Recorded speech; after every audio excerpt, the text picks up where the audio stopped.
अस्सलाम वालेकुम नाज़रीन, FMU के इस चैनल में खुश आमदीद। आज की टॉप स्टोरीज़ में हम बात करेंगे सऊदी अरब में मसाजिद खुलने के मुतल्लिक़, और यकीनन दुनिया भर के मुसलमानों के साथ साथ यहाँ रहने वाले मुसलमानों के लिए भी ये एक खुशी की खबर और खुशी का ज़मा है कि कल इतवार के फजर से इंशाअल्लाह हम दोबारा अल्लाह के यहाँ, अल्लाह के घर में, अल्लाह के सामने सजदारेज़ होंगे।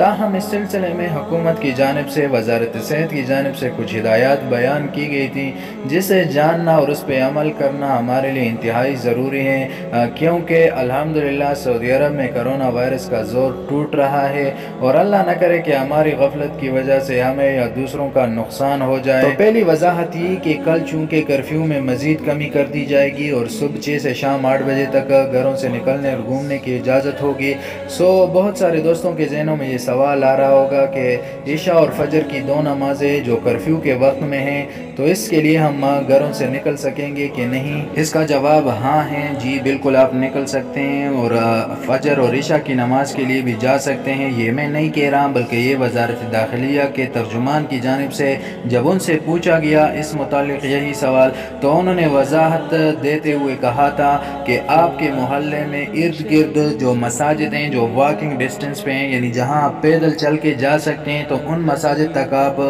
बेशक दौरान कर्फ्यू भी जा सकते हैं, फजर में भी जा सकते हैं और इशा में भी जा सकते हैं। मैं आपको वज़ारत मज़हबी उमूर की जानिब से नमाज़ियों के लिए जारी की जाने वाली हिदायत के मुतालिक याद दहानी कराता चलूँ कि 15 साल से कम उम्र बच्चे मस्जिद में जाने से गुरेज करें, ये मना किया गया है। इसी तरह बुज़ुर्ग शहरी या बुज़ुर्ग वो लोग जो किसी शदीद बीमारी में मुब्तला हो, वो भी मस्जिद न जाएं। मस्जिद में जाने से पहले और मस्जिद से आने के बाद अपने हाथ ज़रूर धोएं, और इस बात का ख्याल रखें कि मस्जिद में वज़ू खाने बंद रहेंगे, तो घर से ही वज़ू करके जाना है और मास्क लगा के जाना, और अपने साथ अपना मुसल्ला या जानमाज लेके जाना मत भूलिए।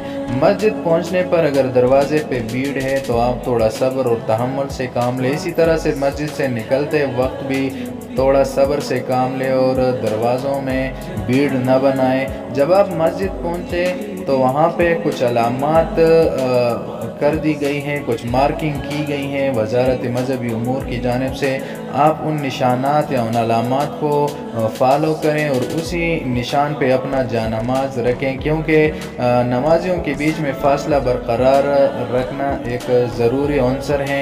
इसी तरह दो सफ़ों के बीच में एक सफ़ को खाली रखा जाएगा। अगर आप तिलावत कुरान शरीफ करना चाहेंगे तो अपने साथ ज़ाती नुस्खा लेके जाएं या फिर अपने मोबाइल से पढ़ें, क्योंकि मसाजिद से कुरान शरीफ के नुस्खे उठा लिए गए हैं। और इस बात का भी ख्याल रहे कि मस्जिद से निकलते वक्त लोगों से गले मिलने और मुसाफिहा करने से भी गुरेज करें। तमाम तर हिफाजती इक़दामात को ज़रूर अपनाएं, क्योंकि हम सब ज़िम्मेदार हैं।